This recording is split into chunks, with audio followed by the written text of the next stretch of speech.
So the question is, how do you forgive yourself? I love this concept because for the longest time, I did not think I was someone that was forgivable. I did not think I was worthy of forgiveness. I desperately wanted to be accepted and validated, heard, seen, understood. But this is such a great question because, well, I guess let's go Quentin Tarantino style. I'll start with the end and then we'll go from there and kind of reverse engineer. So the forgiveness you're looking for is your own forgiveness. I don't know why it's that way. We tend to go ahead and say other people didn't forgive me or I can't forgive other people. But basically it starts in here and those are all mirrors. So how does one begin to do the work to forgive themselves? Well, the first thing is a level of awareness, knowing that what you're going through is not just uniquely reserved for you. I isolated because of the guilt and the shame and believing the lies that I was the only one that experienced this level of depression, this level of pain, and I was broken and nobody would understand. But one of the beautiful things about becoming a truth seeker is when you start to speak truth, you find out it reveals truth for other people. Here's what I mean by that. As I started to share the pain I was in, person after person after person said, holy crap, me too. What I found is going past that first initial step of fear and jumping into the realm of faith and saying, I don't want to live this way anymore. So I'm just like, how much worse could it get? How much worse could it be? I don't even care. And then you just start sharing. And when you share, others that have not done the work yet, they get triggered by it, which is okay. That's part of their journey. And others that are in the midst of it go, holy crap, me too. You feel less alone, less ashamed, less guilty. And then what happens is that awareness level allows this kind of permission that we've been looking for. So the awareness level allows us to understand it's not just me, I'm not broken. This is part of the human experience. I'm just learning how to navigate it at an open level where I didn't understand others did and could.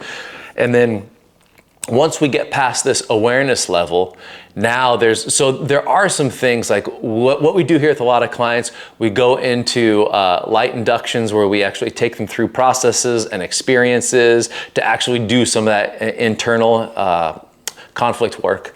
You call it shadow work, whatever you want to call it, but we help them get to that place where they're able to see that part of them and to do the work. It's really cool. I mean, I can geek out on it. So that's the stuff that I love. But once I am aware and give myself permission, this is where ultimately what we found is it's us that we've been seeking the permission from when we thought it was from other people. So by actually going in and becoming aware that I'm not alone.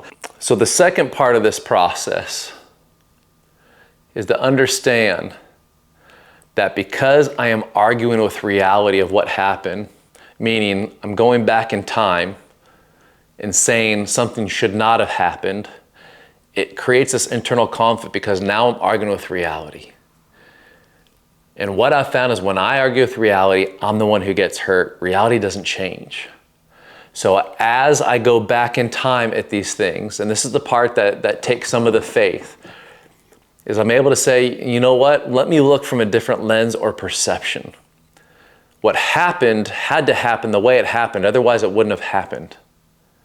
Now that doesn't mean if something horrific happened that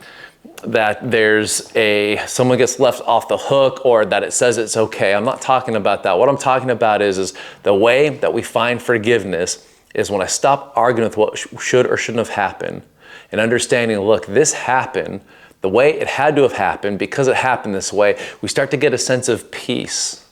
And when we understand that peace to say, okay, I'm no longer gonna argue with reality.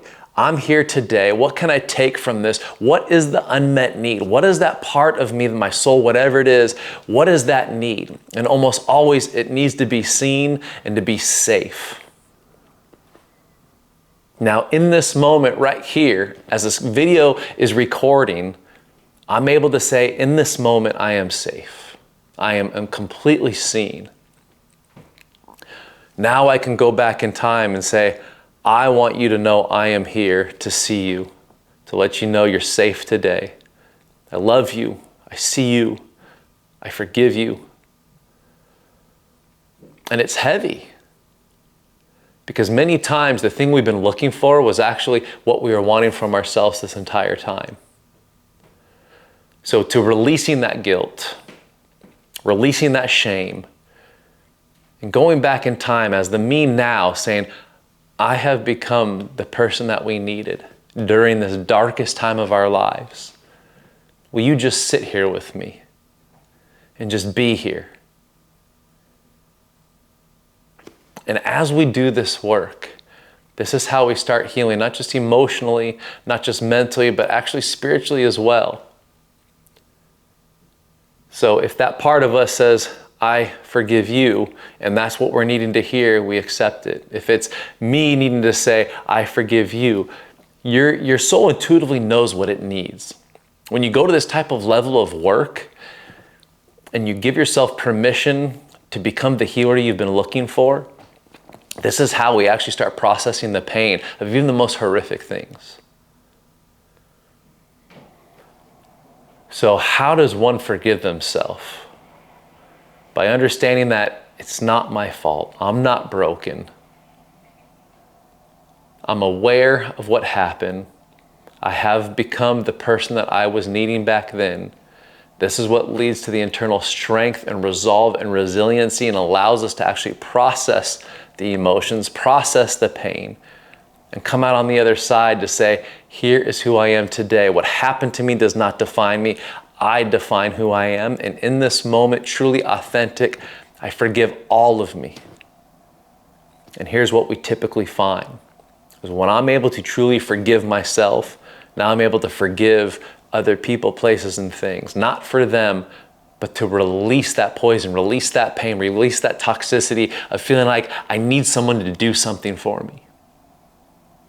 And when we find when we walk through the pain, we find the peace. And many times that's where we start to find our purpose. One of the beautiful things is what actually broke us before builds us now. And as we go forth and start speaking openly to other people, just by seeing what we have gone through, we become the conduit to help others break those old patterns and begin to build themselves. It's this beautiful cycle that just continues again and again and again.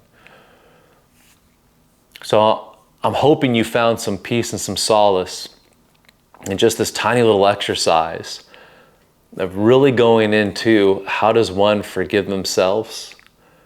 This is how we do it. I would love to hear from you. I would love to hear your journey and finding the peace on the other side of that pain.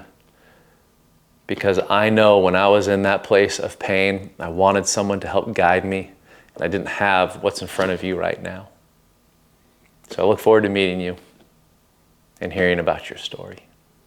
If you would like a free copy of our Recovery Habits Blueprint system, just shoot us a DM and we'll send it right to you.